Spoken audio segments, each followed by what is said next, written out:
A Agência Primaz de Comunicação apresenta Entrevista Primaz.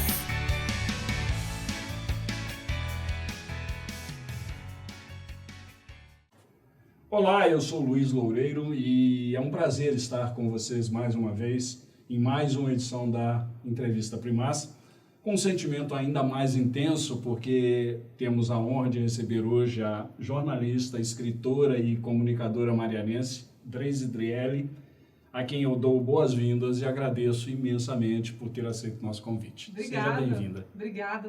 Eu que agradeço o convite. Estou feliz demais de estar aqui com vocês.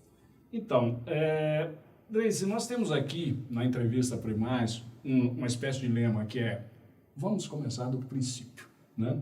Justo. Então, eu gostaria que, da mesma forma que a gente faz comumente, que no caso, né, você, nossa convidada, se encarregue de se apresentar brevemente, dizendo quem é Dracy Drielli, de onde ela veio, onde ela está. Dracy Drielli é uma mulher marianense, nascida nos anos 90 aqui, nascida e criada em Mariana. Estudei aqui por essas escolas, percorri essas ruas, me formei em jornalismo aqui na Universidade Federal de Ouro Preto. Fui embora de Mariana em 2016, onde segui um caminho importante dentro do jornalismo e também me tornei escritora. O meu primeiro livro foi lançado em 2016 aqui em Mariana e depois de um hiato de longos 10 anos, entendendo, vivendo, lancei aí o segundo, Ritmos Invisíveis, que chega agora. Dracy Drielli também é casada, filha, uma neta, uma esposa, uma mãe de pet, uma mulher de muitas facetas e muita dedicação em tudo que faz. Então, vamos por etapas, digamos assim, né? Marianense, né? Uma trajetória aí de aproximadamente uns 20 anos em Mariana, né? Quais são as lembranças mais marcantes que você tem de sua infância e juventude ligadas à cidade propriamente dita, né? A história de Mariana, as ruas, o ritmo da cidade, né? De que forma isso moldou a Dracy Drielli que nós estamos aqui, que está diante de nós hoje? Mariana é tudo que eu sou. Assim, eu sou completamente apaixonada pela cidade. Eu fui uma criança e uma adolescente muito presente pelas ruas, pelos lugares. Então eu tenho maravilhosas lembranças dos carnavais, das saídas de missa da Praça da Sé. Vim hoje no carro comentando com meu marido desses dias. Das primeiras saídas, dos primeiros sorvetes no jardim, dos passeios com os meus pais. Eu sinto que o tempo que eu fiquei aqui em Mariana até os meus 21, eles foram muito bem aproveitados e eu vivi a cidade ao máximo, com tudo que podia viver. Então, todo o tempo que eu tinha para poder participar de algum evento cultural, para poder conhecer um cantinho novo, para ir num novo espaço, para prestigiar o comércio local, eu sinto que eu fiz muito parte disso. E de verdade, Mariana é absolutamente parte de quem eu sou. Porque Você morou aqui em qual local? Eu morei no São Gonçalo a minha vida toda. Uhum. Desde quando eu nasci no São Gonçalo, fiquei no São Gonçalo. Um pouquinho antes de eu mudar, de mudar para São Paulo, eu cheguei até morar no centro ali, na região do Jardim mesmo, mas assim, 99% do tempo foi morando no São Gonçalo. Seus pais, sua família continua aqui? Meus pais, minha mãe, meu pai, mora todo mundo aqui ainda. Então eu sou uma pessoa muito presente em Mariana ainda. Eu venho pelo menos 2, 3 vezes no ano de férias para passar um tempo aqui, para curtir meus pais, para curtir a cidade, para viver a cidade. Já vim hoje falando com meu marido, ano que vem o carnaval vai ser em Mariana. A gente Esse ano não, porque eu desfilo no Carnaval de São Paulo. Sim. Mas ano que vem eu já não quero desfilar no Carnaval de São Paulo, porque eu quero vir pra Mariana. Sempre que pode, a gente escapa pra cá pra poder curtir uma data especial. A gente veio comentando hoje no Encontro de Palhaços, que eu tenho belíssimas lembranças, belíssimos momentos. Sou completamente apaixonada pelo trabalho do Circo Volante. Um beijo pros dois queridos pra mim.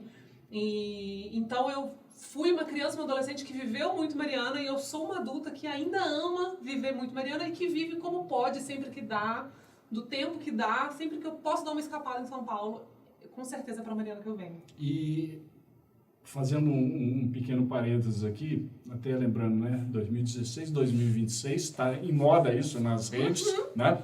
Então, são os anos de sua saída, é o intervalo de sua saída e seu retorno agora, também o intervalo entre os dois livros, né? E para você, esse intervalo, o que você viu, como é que você sente Mariana 2016, 2026?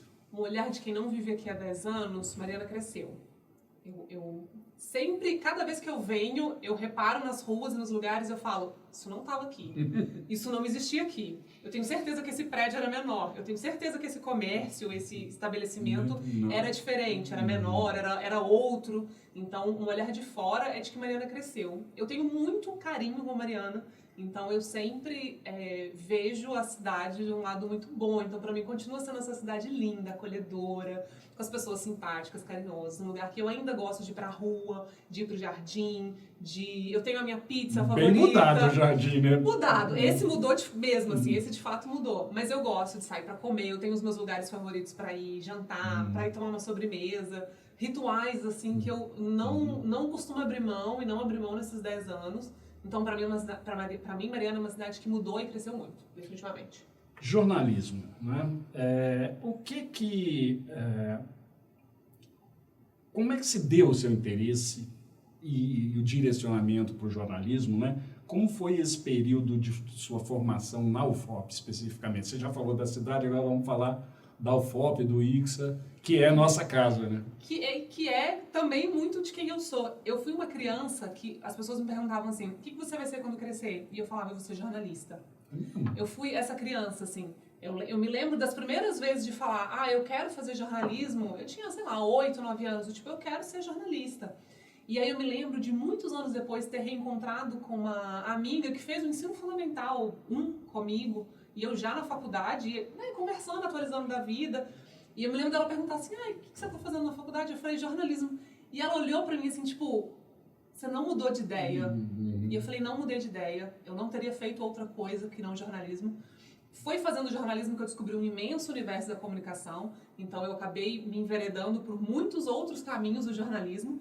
Mas ser jornalista era uma decisão que eu tive desde sempre. E pra mim foi incrível ter feito isso do lado de casa. Porque o ICSA, além de muito perto, falando imagino que da janela você via o ICSA, você consegue ver o teto do ICSA, assim, eu não gastava 5 minutos da casa do meu pai até o ICSA, então isso foi um fator que colaborou, obviamente, mas assim, um lugar maravilhoso, onde aprendi, cresci, amadureci, me aventurei em tudo que eu pude na faculdade de jornalismo, empresa júnior,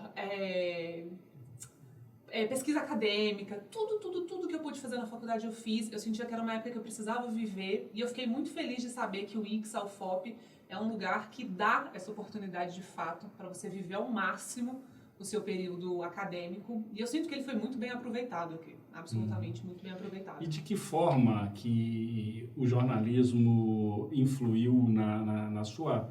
No que você faz hoje em termos de narrativa, de visão, de escuta, de observação, que a sua obra já mostra, mesmo ainda incipiente em termos numéricos, 2 livros apenas, espero que a gente tenha vários outros, né? Mas assim, já mostra um cuidado com a escrita, com a forma, com a narrativa, com a escuta que vai gerar essa narrativa, né? De que forma o jornalismo, que elementos ele te deu nesse sentido? Eu acho que o jornalismo, no geral, ele prepara a gente para o mundo de muitas formas, mas eu acho que a principal delas, uma das principais dessas formas, é a atenção. Eu acho que ter feito jornalismo, ser jornalista, me tornou mais atenta ao mundo, me tornou mais atenta aos detalhes, me tornou mais atenta às causas, às pessoas, ao que as pessoas têm para falar. Um bom jornalista não é só aquele que escreve, que faz grandes matérias. Um bom jornalista é aquele que escuta bem, é aquele que ouve bem, é aquele que sabe guardar para si, filtrar o que precisa ser filtrado e o que precisa ser dito. Então eu acho que o jornalismo, ele me trouxe acima de tudo esse detalhe, essa atenção ao detalhe, essa escuta apurada, que, claro, a gente desenvolve tecnicamente na faculdade, mas isso também aguça dentro da gente quase que uma intuição ali na hora de você ouvir aquelas histórias, de você apurar aqueles assuntos. E aí, uma vez que você é mais atento aos detalhes da vida como um todo, e aí aquele lado criativo vai te pegando, construir narrativas, ainda que ficcionais, também vai sendo mais leve, mais tranquilo, flui com mais facilidade. E aí em determinado momento da sua vida você decide sair daqui. E é uma mudança em termos de local, né, assim, radical. Você sai de Mariana para São Paulo, né? O que motivou isso e como é que foi esse, aspas, choque, né, para você se situar numa cidade que é um país praticamente? Hoje, olhando para trás, faz 10 anos que eu estou em São Paulo praticamente, eu vejo que a minha decisão de ir para São Paulo foi tomada no impulso. Eu achei que eu precisava traçar um novo rumo profissional e, sinceramente, eu achei que eu precisava ir para outro lugar. Então, entre eu tomar a decisão e ir para São Paulo, foi coisa de 2 meses, 60 dias. Foi uma decisão tomada muito rapidamente, assim. Eu senti que eu precisava fazer... Mas foi com a cara e a coragem? Fui com a cara e com a coragem. Eu fiquei 10 dias em São Paulo, mandando currículo loucamente, procurando emprego. E aí, percorreu a Paulista algumas vezes, a Faria Lima, etc. Catando agência, catando empresa que pudessem, né, me dar essa primeira chance em São Paulo. E aí, quando eu voltei desses 10 dias, assim, tipo, não arrumei nada, tá bom, vou voltar pra Mariana e vamos ver o que eu faço. Ainda decidida ir pra São Paulo, eu recebi uma ligação do tipo, Drey, essa vaga é sua, assim que virar o ano, a gente quer você aqui de novo. Então, eu voltei, passei o Natal e o Ano Novo com os meus pais, com os meus amigos, fiz ali algumas despedidas com a galera e fui pra São Paulo. Mas hoje, olhando pra trás, pra mim, claramente, foi uma decisão no impulso, a melhor decisão que eu tomei. No sentido pessoal, profissional, sinto que cresci, amadureci, mas foi uma decisão no impulso. Fala um pouquinho dessa experiência sua, principalmente dessa diferença, né, de cultura, de cidade mais fria, concreto, mas buscando assim a sua formação, a sua complementação, a sua formação de vida aí como comunicadora, como escritora, como é que São Paulo moldou a Dreyce que nós vemos hoje? São Paulo te abre portas para o mundo. Essa sensação que eu tinha e eu tenho ainda quando eu cheguei em São Paulo. Então, se você está muito afim de muito trabalho, você vai achar. Se você está afim de muito trabalho, um ramo muito específico, você vai encontrar. São Paulo é, de fato, uma cidade de trocentas milhões de possibilidades. E eu sempre falo para todo mundo que eu sinto que em São Paulo tem espaço para tudo, para ser você quem quer ser, da forma como você tiver que ser. Não tô falando que Mariana não tenha, mas a gente está falando de uma cidade de 12 milhões de habitantes, com um mercado... Um determinado número de Marianas cabem lá dentro. Algumas um grande Marianas, número. algumas boas Marianas cabem dentro de uma cidade de 12 milhões de habitantes. Que, óbvio, vão te dar 1 milhão de oportunidades para o bem e para o mal. Então, eu sinto que, de certo modo, foi um choque, de fato, principalmente quando a gente está falando de quantidade. São Paulo é uma cidade onde eu acho tudo muito cheio até hoje, tudo é muito lotado, tudo tem muita gente.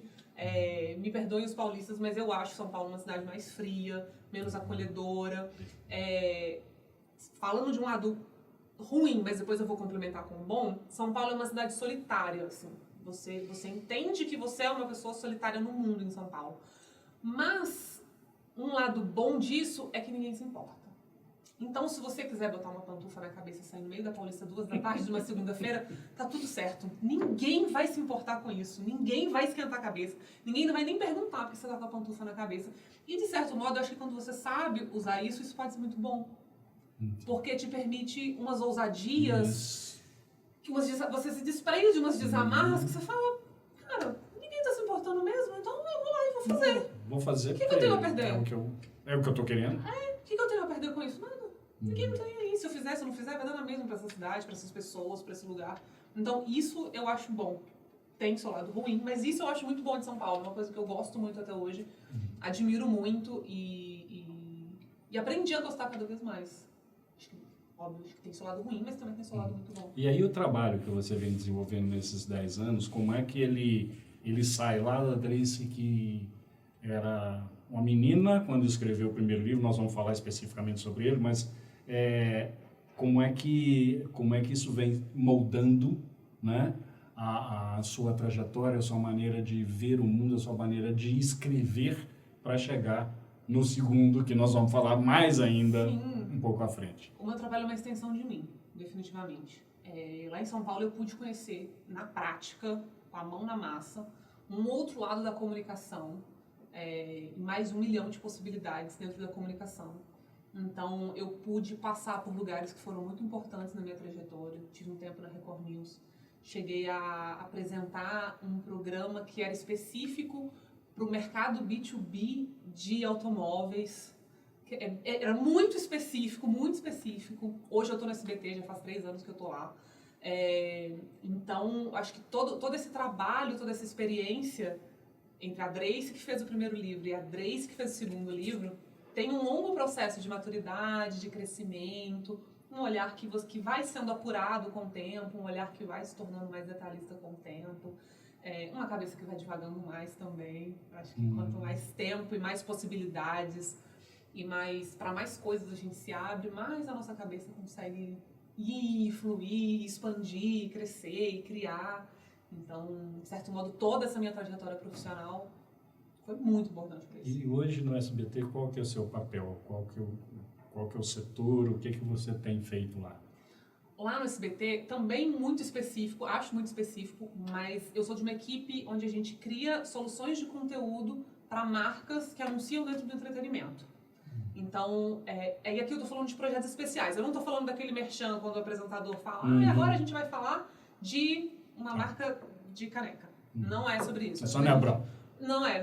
É quando a gente cria projetos especiais mesmo, que vão falar bastante de repente contar a história da marca, apresentar um branded content diferenciado, inserir a marca dentro de um conteúdo já de TV para deixar isso mais orgânico, mais contextualizado, uma publicidade bem mais sutil. Um pé bem forte na publicidade. Um pé bem forte na publicidade. Um pé bem forte na publicidade. No marketing. Bem forte na publicidade. Mas eu gosto de encarar como comunicação. É um time bem diverso. Lá no nosso time a gente tem cineasta, jornalista, publicitário, radialista, pessoas assim de multilugares da comunicação que integram um time para de fato pensar em soluções que são inovadoras para aquela marca dentro daquele contexto como emissora. Então, eu, como jornalista, eu tenho um ponto de vista para pensar uma marca, que um cineasta tem um outro ponto de vista, que um radialista tem um outro ponto de vista, que uma pessoa da publicidade tem um outro ponto de vista.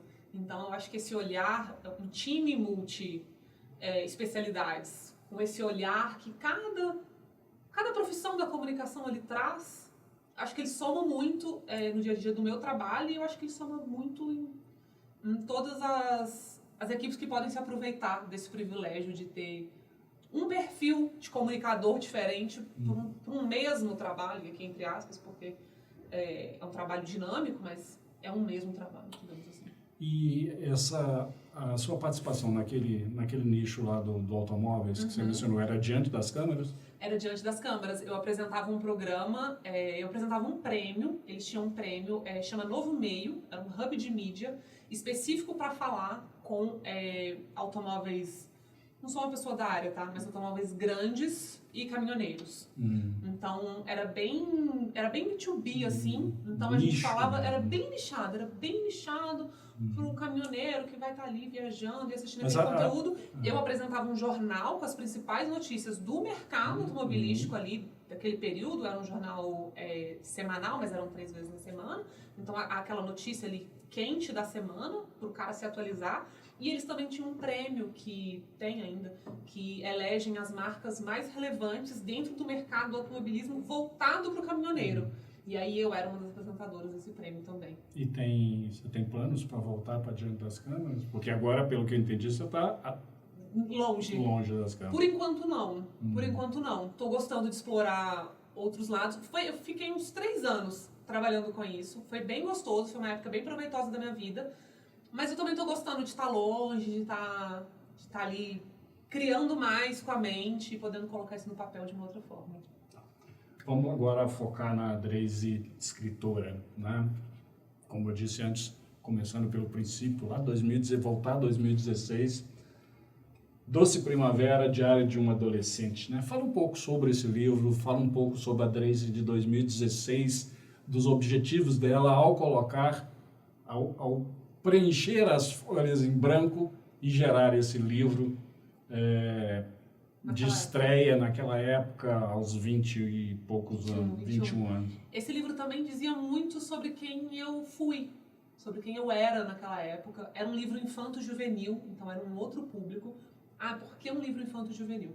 Na época, eu era colunista de um blog que na época fazia muito sucesso na internet, que chama Depois dos 15. Esse blog existe até hoje, ele é da Bruna Vieira, que hoje é roteirista da Netflix, que tem a série De Volta aos 15. Esse blog era dela naquela época, eu era uma das colunistas daquele blog. Eu dei uma olhada e fiquei na dúvida porque eu não conseguia localizar temporalmente quando é que você esteve lá. Aquilo ali foi mais ou menos 2012, 2011, que eu escrevia para esse blog.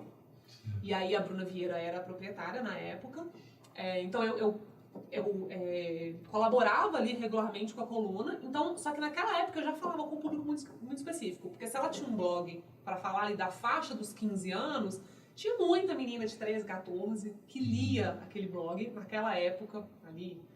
Eu comecei a colaborar com ela em 2009, colaborei até 2011, aí em 2012 ali foi quando eu comecei a escrever meu livro, porque eu já tinha conquistado um público que era bem jovem, e aí eu só fui publicar o meu livro em 2016.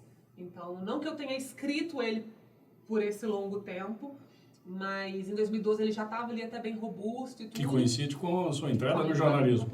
Sim. Quando eu entrei na faculdade, eu ainda colaborava uma coisa ou outra com a Bruna Vieira, com Depois dos 15. E aí, depois dessa fase, eu acabei saindo de lá, rotina de faculdade, trabalho, falei, não tá dando para conciliar tudo. Saí, eu tinha um livro guardado, pronto praticamente. Falei, bom, vou colocar essa história para ganhar o mundo.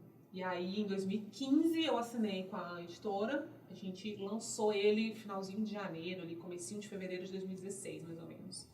Que foi o Doce Primavera, que era um livro infanto-juvenil, que de fato falava, de certo modo, muito também sobre as minhas experiências quando eu tinha 12, 13, 14, Mas era 15. em primeira pessoa? Era um livro em primeira pessoa. Eu tô perguntando isso porque é o seguinte, eu fui procurar e tá esgotado.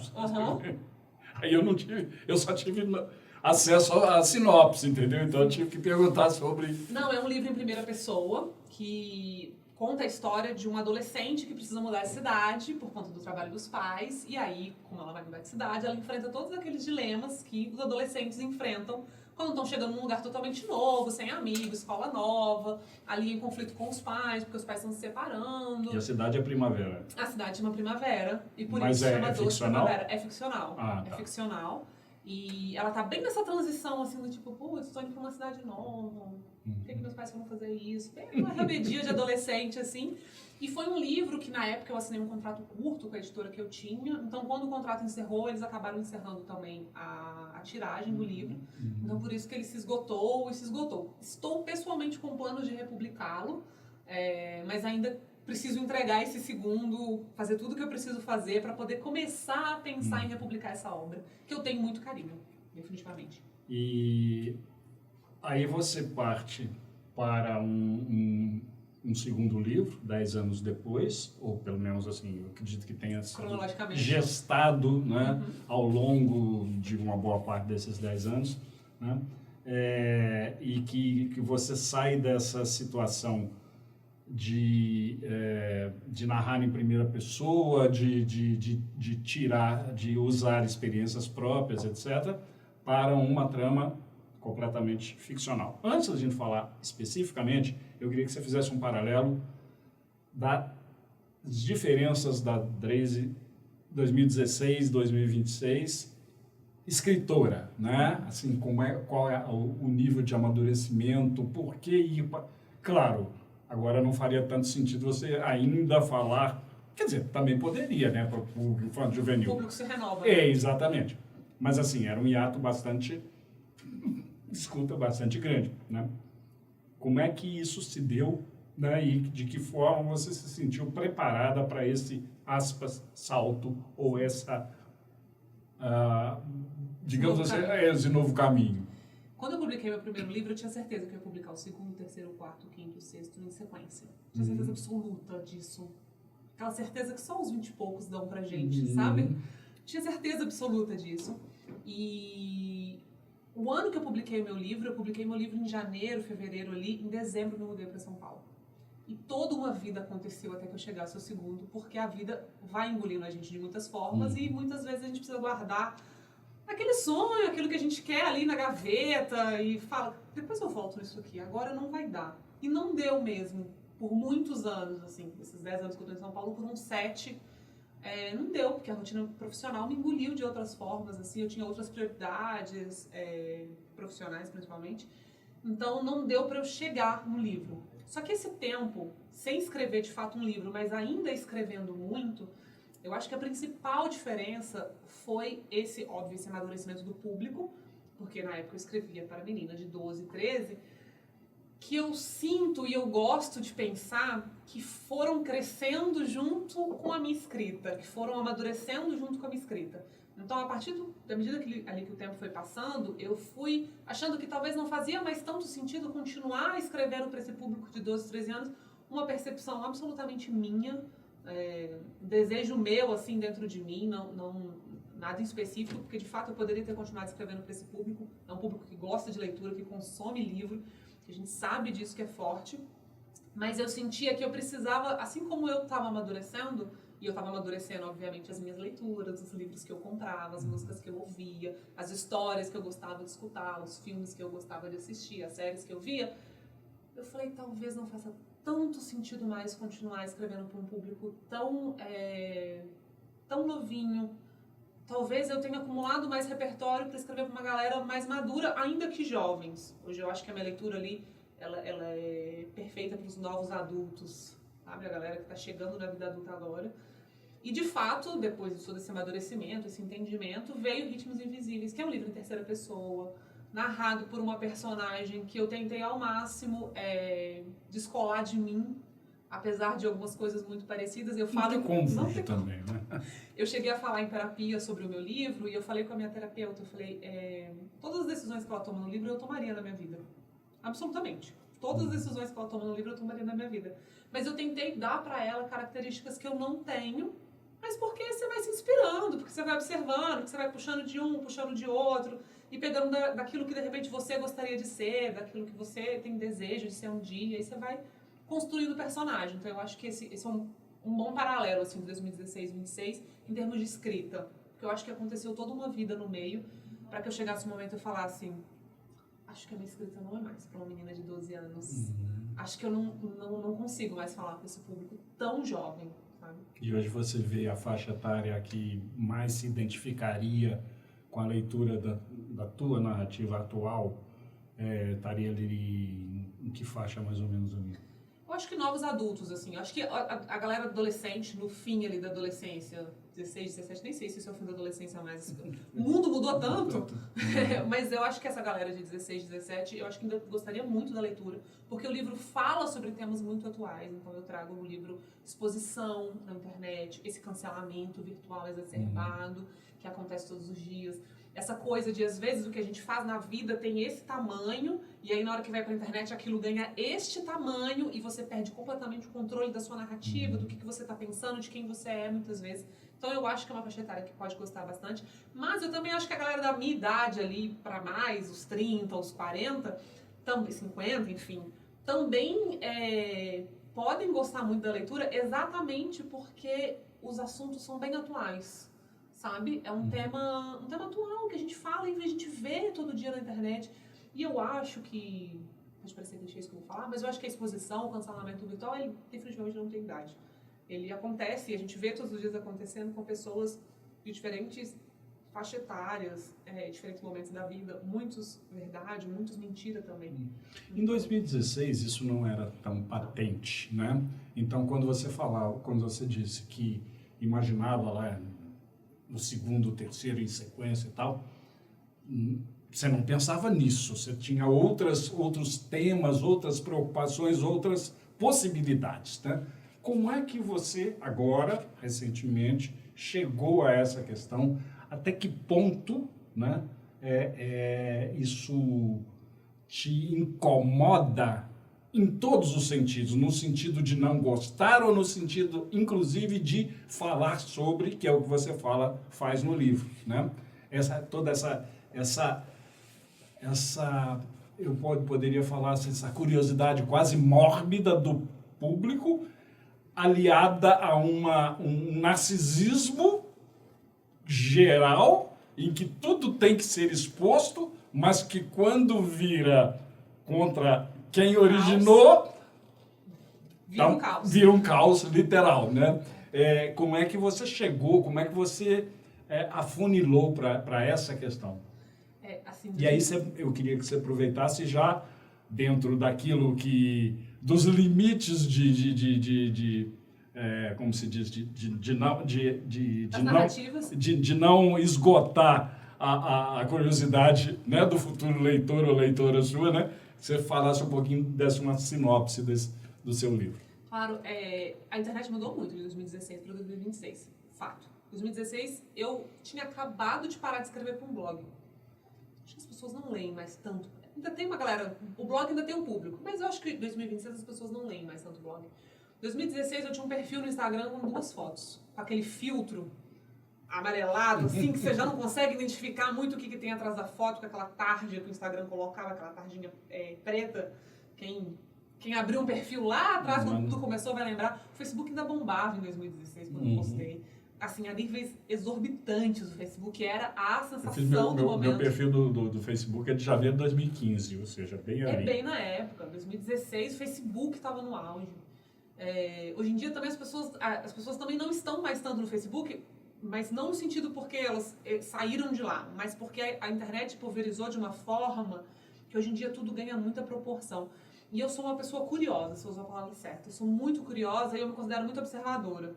Então, me intriga um pouco sobre como as coisas ganham uma proporção na internet que muitas vezes elas nem são assim, sabe? E assim, eu tô falando isso pra, sei lá, pra moça que é famosa e foi pra internet e botou um samba lá, que a galera deu uma sambadinha, que a galera não gostou e tá cancelando a gata faz 3 meses, a véspera do carnaval, como também aquela pessoa desconhecida que se recusou a dar uma cadeira no avião e tá fazendo publi para grandes empresas porque ela ganhou 900 mil seguidores num dia. Cara, isso é surreal. E assim, quando eu falo surreal, eu nem tô falando no sentido ruim, não. É no sentido de, meu Deus, como chegamos nesse ponto? O que aconteceu? A ponto, inclusive, de desmentir Andy Warhol, que falava de 15 minutos de fama. Não são 15 minutos, são 15 milhões de seguidores de fama para depois cair no... Vocês calma isso. O rapaz foi abandonado na trilha, ele tá fazendo publi. Tá fazendo contrato milionário. Mesmo. E assim... a cultura do react é que me incomoda muito, sabe? E nossa, aquilo me mexe comigo de um jeito. As pessoas dão muita ibope para muitas coisas na internet hoje. E a internet é um lugar democrático. Você vai achar gente que gosta de tudo. Tudo que você... Não existe aquela... Eu costumo falar que nenhuma experiência na internet é individual. Sabe aquela coisa que você acha que só você gosta? Não. Se você procurar direitinho, você vai achar uma comunidade milionária na internet que cultiva aquilo que você gosta em segredo, como se fosse Deus no céu e aqui na terra. Então, isso sempre me fascinou. Acho que fascina é uma boa palavra, no sentido curioso mesmo, assim, de por que essas coisas acontecem? E aí, quando eu parto desse ponto para criar uma história, é exatamente para, eu nem vou dizer para entender, porque eu acho que a internet não é uma coisa que se entende, enfim, né? Ela vai continuar evoluindo. Ela é fluida demais, né? O que você tem certeza hoje, amanhã você pode não ter certeza de nada. Mas acho que escrever sobre isso foi uma forma de pegar toda essa minha curiosidade que eu fui alimentando e tentando traçar, pensando como essas coisas aconteciam, para poder colocar para fora do meu jeito. Meu jeito. Você falou de uma sinopse do livro. Eu gosto de contar que a história começa com um beijo que não tinha que acontecer. Eva, que é a protagonista do livro, o livro é narrado em 3ª pessoa. Então, Eva, Levi, Henrique e Sabrina são os 4 personagens ali que vão soltos ao longo da narrativa e vão ganhando nuances à medida que o narrador vai contando mais sobre cada um. Mas era uma produtora de evento que acordou um dia para ir trabalhar num show de rap. que ela trabalhava nos bastidores, que Henrique, que é o noivo dela, que é o organizador dessa batalha de rap. E aí Eva é chamada no palco e tem um beijo roubado por um rapper, que não avisou Eva que daria esse beijo, que não pediu por esse beijo, que simplesmente deu um beijo no palco numa produtora que estava ali trabalhando. E aí, em tempos de internet, com 1 milhão de celulares levantado para o alto, aquilo ganhou as redes e Eva, que era noiva, passou a ser cancelada.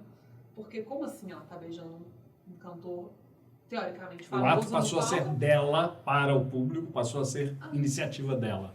Por que As interpretações são as mais diferentes, né? Por que ela tá fazendo isso se ela é noiva de um cara? Ela foi beijada na frente do noivo, em público, com live acontecendo, sabe? Live no Instagram aberto, as pessoas filmam tudo que elas fazem, onde elas vão. Em show, às vezes você não consegue mais ver o cantor, porque tem 1 milhão de celulares pro alto. E eu sempre me pergunto se as pessoas voltam pra ver esses vídeos depois, porque quando eu filmo um ou outro vídeo, e eu sou bem ruim pra filmar em show, eu não volto pra ver esse vídeo depois. Eu não volto. Eu guardo na minha cabeça aquela pessoa ali. Eu acho que é mais importante mostrar que esteve lá do que efetivamente estar e curtir aquele momento, né? Muitas vezes. E aí, considerando esse contexto, que tinha 900 celulares para cima, filmando um beijo que não tinha que ter acontecido, porque ele foi um completo inconsequente, a história acontece. E tudo isso que eu tô falando, assim, é o primeiro e o segundo capítulo, tá? Daí pra lá, a história se desenrola de um jeito bem diferente, assim. Acho que algumas ambições, algumas possibilidades, elas vão explodindo à medida que os personagens vão ganhando camadas diferentes e diferenciadas no livro. Tudo isso que está acontecendo hoje, nessa questão, né, de redes sociais e tal, e agora com uma possibilidade meio que assustadora por causa da inteligência artificial, ou do uso da inteligência artificial. Fora de uma forma. O que isso, essa cultura de cancelamento, os influencers, essas subcelebridades instantâneas e efêmeras, o que isso te diz da sociedade contemporânea, né? Como é que a gente pode, na sua cabeça, na sua opinião, lidar com essa questão de visibilidade, de julgamento e de memória?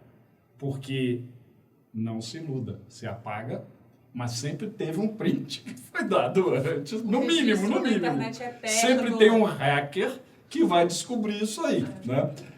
Como é que você percebe isso? Eu acho que isso mudou muito de geração para geração ao longo dos anos, assim. Meus pais não são tão, vou usar o termo, apegados a subcelebridades instantâneas na internet, em comparação à galera jovem que é ali cronicamente online, como a galera gosta de dizer. Assim, longe de mim mesmo condenar essas pessoas que viram super celebridades e daqui a pouco vão estrelar aquele reality da Record porque ficaram muito famosos na internet. Longe de mim mesmo. Eu acho que a internet é democrática. Tem gente que vai gostar de todos os perfis, de todos os públicos, de todos os tipos, inclusive daquelas pessoas que ficam muito famosas da noite pro dia, se é assim possível se dizer, porque muitas vezes a gente sabe que é da noite pro dia. Eu acho que isso diz muito sobre o fato da gente estar muito online. Quanto mais a internet, quanto mais você tá, mais você quer. Quanto mais você sabe, mais você quer saber. Quanto mais você vai fundo, mais você quer ir além daquilo. Então eu acho que esse tempo que a gente passa online, a gente não desliga mais da internet, né? Antigamente eu desligava o computador na casa dos meus pais e eu saía da internet. Que isso? Hoje em dia, para eu sair da internet, eu preciso me isolar no meio do mato e ainda assim me acham. Porque vai ter um 3G pegando em algum lugar, sabe? Então, eu acho que o fato da gente estar cronicamente online deixa a gente mais suscetível a querer mais e mais informações a cada momento e deixa a gente mais disponível a caçar novas histórias que ali vão viralizar e vão tomar proporções não imaginadas para aquela pessoa do vídeo, o que me coloca também nessa situação que você falou. O print ele é eterno, o vídeo ele é eterno. Se você viraliza hoje por algum motivo que você acha muito legal, daqui a 2 anos você pode se arrepender muito disso. Às vezes você não vai se arrepender nem, você não precisa nem levar 2 anos para se arrepender. Às vezes você vai se arrepender antes, mas o vídeo na internet ele é eterno. A gente sabe também que a galera que é cronicamente online no Twitter, eu sou cronicamente online no Twitter, sabe que o Twitter vive voltando uns passados aí, na hora que a pessoa acha que ela esqueceu, retroalimentação aí. ele vai lá e escava um negocinho ali que de repente você fala, caramba, eu não lembrava que isso tinha acontecido com fulano, olha que coisa, e aí você vai ver, é absolutamente um escândalo que você fala, meu Deus, e aí é isso, você vê um negócio e você fala, e se eu for atrás de mais informação, se eu for atrás de mais informação, porque eu tenho tempo disponível na internet, eu tenho tempo sobrando, todo mundo aqui fica um tempo rolando feed no Instagram, dando like em umas coisas, às vezes fazendo uns comentários que não devia. Todo mundo fica. Então, se a gente tem esse tempo todo para procurar novas coisas, eu acho que natural é uma palavra péssima, mas é até natural que, de fato, nasçam muitas pessoas que vão ganhar muita fama muito rápido, porque a gente está o tempo todo online procurando novas coisas. Porque na internet também, às vezes, o que vem muito rápido vai muito rápido. Então, as pessoas cansam também. Eu acho que rola uma esgotada muito rápida. Daqui a pouco ninguém vai mais falar do moço que se perdeu na trilha. Ele está ganhando dinheiro agora, ele está fazendo dinheiro agora. Mas a moça que não quis ceder o lugar no avião, nunca mais ouviu falar. Ouvi ali 1 mês, 2, muito, ainda deu uma pesquisada depois, nunca mais ouvi. E aí também, você falou da inteligência artificial, isso também nos leva para outros fenômenos, como, eu não vou lembrar o nome do programa, mas aquela pessoa que criou um programa que é um pouco semelhante ao Caso de Família do SBT, que era uma moça de azul, falando com alguns convidados na internet, discutindo problemas familiares, e ele também viralizou na internet, também fechou muitos públicos, e eu também não ouvi mais falar depois de um tempo. Ele também apareceu na minha timeline com aquela sede que aparecia na época, quando ele criou esse programa artificialmente, usando uma IA. A IA, pra mim, é uma coisa que assusta muito. Eu acho que eu tô numa idade que eu tenho medo de já não conseguir diferenciar mais, porque tá tudo muito real. Isso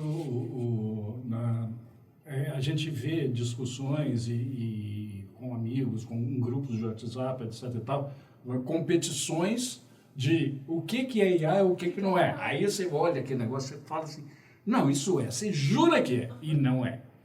Não, é absurdo demais para não ser. Mas o ser humano está se constituindo num ser absurdamente absurdo, né? E outras, assim, que você jura que é e... É verdade. Mas, aí... Esse quesito me dá medo. Pois é, mas assim, eu ainda tenho, não sei, queria saber a sua opinião, mas assim, não é a ferramenta que me assusta, é o uso que é feito dela. Né? É o uso que é feito dela, porque a gente sabe, né? Quem cria fake news sabe o que está fazendo, sabe muito bem o que está fazendo e sabe como fazer para aquilo viralizar. Né? Eu me lembro, aqui na Agência Primaz, né, para dar um exemplo meio, não tem muito a ver com isso não, mas só assim, do interesse do público, né? Na pandemia, a nossa matéria sobre o primeiro óbito em Mariana bombou. Alguns meses depois, nós fizemos uma matéria que ficou, na nossa opinião, maravilhosa, falando dos heróis da pandemia. Enfermeiros, médicos, etc. Gente que não bombou, não. Assim, sabe, foi uma decepção. Acho que só a minha família viu, sabe? É um negócio assim, não chama atenção. Então, hoje, quem faz isso sabe como fazer e tem uma ferramenta absurdamente poderosa para isso, né? E, né, hoje já se fala em curso de engenharia de prompt, né? No Instagram você vê todo dia cursos de uso de IA, né? Assim, não interessa para que você vai fazer, eu vou te ensinar a fazer, você faz o que você quiser com isso, né? Mas aí, voltando para a literatura, Deise, qual o papel que a literatura pode assumir, né, ao tratar desse tipo de tema tão atual, tão urgente, né? Como é que tipo de reflexão você imagina, ou sentimento você espera despertar nos leitores de Ritmos Invisíveis? Eu acho que aqui eu tenho 2 caminhos bem traçados na minha cabeça. Eu acho que o primeiro deles é poder trazer um outro ponto de vista sobre esse cancelamento, que às vezes, sem perceber, você pode promover. Às vezes, sem perceber, você pode contribuir para isso. Então, é trazer esse outro ponto de vista para que quando você veja essa situação na internet, no Instagram, no TikTok, enfim, você saiba... Acho que não é nem identificar a situação do outro, mas identificar como você se sente e o que você quer fazer diante daquilo. Eu acho que é esse outro ponto de vista, ainda que de uma forma muito leve.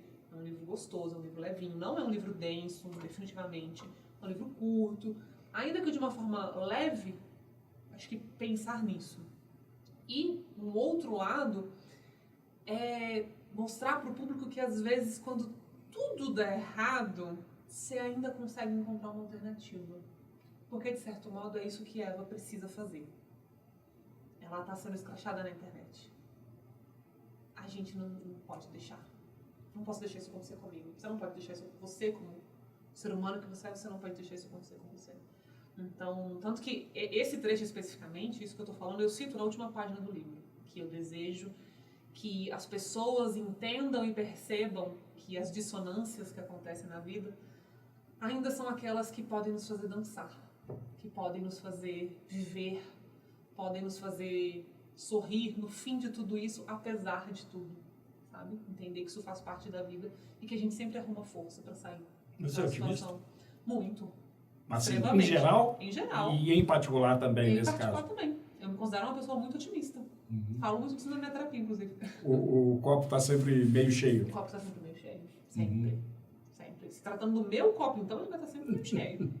A gente já tem Até porque você providencia um pouco mais de água para ele logo em seguida. Não, e assim, a nossa vida está sempre cercada de muito problema, sabe? Se a gente, eu pessoalmente considero que se a gente se deixar abalar por tudo e qualquer coisa, a gente fica muito abalado num mundo como o de hoje. Então, que a gente consiga manter também o nosso otimismo, que a gente também consiga acreditar no futuro melhor, no mundo melhor. E eu acho que a literatura ela pode exercer esse papel de achar, de mostrar que pode existir um mundo melhor. Tá faltando isso no mundo hoje. Tá. No caso que você me deu, agora comprova isso pra mim. Sobre como uma matéria sobre morte, bomba, e uma matéria sobre quem faz a diferença no mundo. Sabe? Eu acho que falta no mundo a gente olhar pro copo meio cheio. Mesmo. Olhar menos pro copo vazio, vingando. Claro, a gente sem tem ser que olhar poliana, pro copo. né? Sem ser poliana, lógico. A gente tem que olhar pro copo meio vazio? Tem, pelo amor de Deus. É assim que a gente resolve as coisas. Mas a gente também precisa ser... Eu gosto do fato de ser otimista para encarar os problemas, inclusive.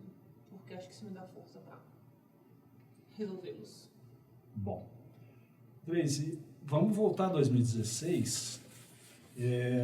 Como é que está a sua intenção, a sua evolução no sentido de recuperar aquela Tracy que queria produzir? Quais são os seus planos futuros dentro da literatura e dentro da profissão, de forma mais geral, mas até onde você pretende continuar com uma certa, me perdoe o termo, com uma certa pluralidade de atuações, para eventualmente focar mais na literatura? Como é que está a Tracy de 2026 para frente? Vou voltar um pouquinho na pergunta que você me fez. A primeira pergunta que você fez, vou fazer um complemento. A Tracy é uma pessoa muito plural. Muito. Eu gosto do fato de, profissionalmente, criativamente, mentalmente, ter muitas possibilidades. Então, eu tenho um livro que eu comecei a escrever na pandemia, que ele está sendo retomado agora, espero publicá-lo no ano que vem. Então, meu próximo livro não vai demorar 10 anos, já estou trabalhando nele. Mas, neste primeiro momento, eu desejo que Ritmos Invisíveis ganhe muitos lares, ganhe muitos leitores, ganhe muitas novas visões e versões, que todo Inclusive plataformas diferentes, como um filme, por exemplo? Eu adoraria. Como eu estou no audiovisual há praticamente 10 anos, eu escrevi um livro muito pensando como ele seria visualmente falando, porque é também quem eu sou hoje, é também muito parte do meu trabalho. Porque também tem muito a ver com a internet, né? A internet é Visual. imagética ao extremo, né? A internet e eu escrevi de fato o livro muito pensando, dando cara mesmo, dando cor, dando vida mentalmente para tudo que estava sendo escrito. Senhores produtores, senhores que trabalham com leis de incentivo audiovisual, Vamos nessa! vamos nessa, a semente está lançada. Vamos nessa, eu adoraria fazer um audiobook de Ritmos Invisíveis para as pessoas que não têm tanto hábito de ler e preferem escutar, porque é isso, o mundo é plural, o mundo é diverso, é democrático. Então eu desejo muito que Ritmos Invisíveis ganhe aí o mundo de muitas formas e que em breve eu já consiga finalizar esse que eu já comecei, que é um pouco diferente, que é em primeira pessoa, que é um pouco mais denso, mas que é tão gostoso quanto, para poder pensar em mais um livro. Estou trabalhando nele para final de 27, começo de 28. Escrever é aquela coisa, né? Você planta a semente hoje sabendo que você vai demorar muito para colher, assim. Não é uma colheita rápida, e nem dá para achar que é uma colheita rápida. Então é de fato agora que Ritmos Invisíveis está pronto, está formadinho, está bonito, estou plantando. Mas você não trabalha com uma situação de contrato de publicação que vai te dar uma editora que vai te cobrar um prazo? Por enquanto não. É um contrato por obra. Então eu tenho um contrato para esta obra. Isso, quando ela já estiver ali... No pé de terminar, a gente entra com o contrato para a próxima obra. Sim. Hoje é assim que eu trabalho. E eu gosto, pessoalmente eu gosto, porque é um começo de carreira, porque, enfim, estou começando a minha vida como escritora agora que estou conquistando novos leitores. E também porque isso ainda me dá a minha liberdade de criar no meu tempo, de fazer da minha forma, de voltar quantas vezes eu achar que for necessário nesse livro. Um livro que eu comecei na pandemia, comecei em 2026. Comecei em 2020. A pergunta, inclusive, é porque eu me lembrei de Jô Soares, que disse uma vez, quando ele escreveu Getúlio, se não me engano, quem matou Getúlio, acho que sim, ou foi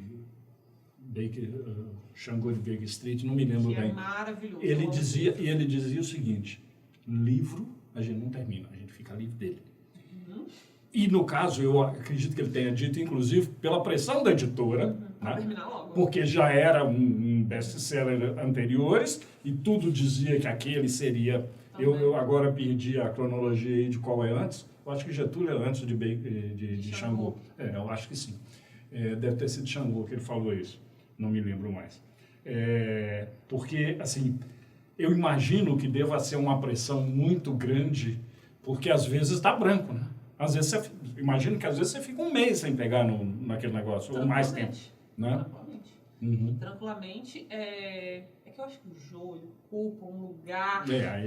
Um lugar maravilhoso, sabe? Plural, Jô é Jô. Plural ao extremo também. Jô é Jô, e é um gênio da comunicação, assim, com tudo que a palavra genialidade é capaz de compor nesse momento. Mas eu acho que nesse primeiro momento onde eu trabalho, de fato, por obra, né, um contrato por obra, eu ainda tenho essa flexibilidade de também poder encaixar isso dentro da minha carreira profissional, que acontece paralelamente, que é tocada e que você não profissionalmente de mil formas que por enquanto não vou abrir mão, por enquanto vai ser sendo tocada para uma pergunta que eu não fiz, mas não posso deixar.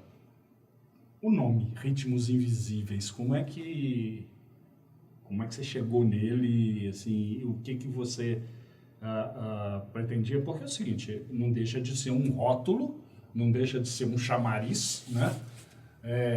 Como é que você chegou na junção entre aquilo que você escreveu, a história que você narrou e essa condensação aí? Ritmos, porque é um livro que, de certa forma, ele fala muito sobre os bastidores da música.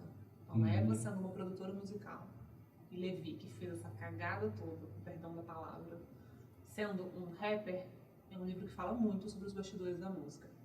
E Invisível, porque é sobre aquilo que a gente não vê, sobre aquele detalhe da entrelinha que eu desejo muito que o leitor perceba, sobre tudo isso que atravessa a gente durante esses bombardeios online, durante essas coisas que acontecem na vida que você fala, meu Deus, e agora o que eu faço, sabe? Acho que o Invisível é sobre isso, sobre o que se é percebido ou não, mas que tá ali, independentemente do fato de você perceber ou não.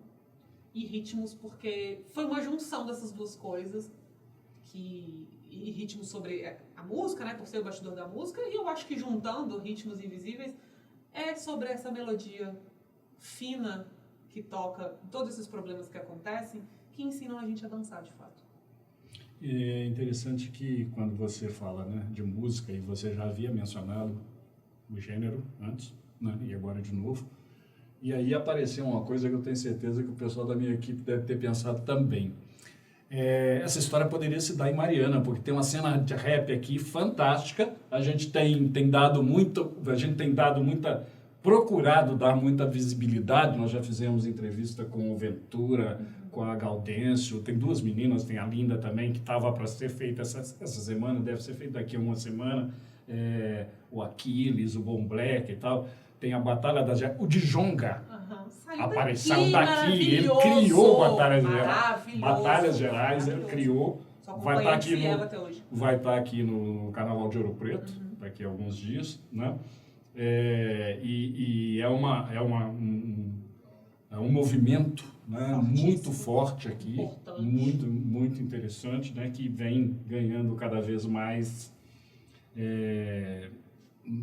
ganhando mesmo espaço e visibilidade, né?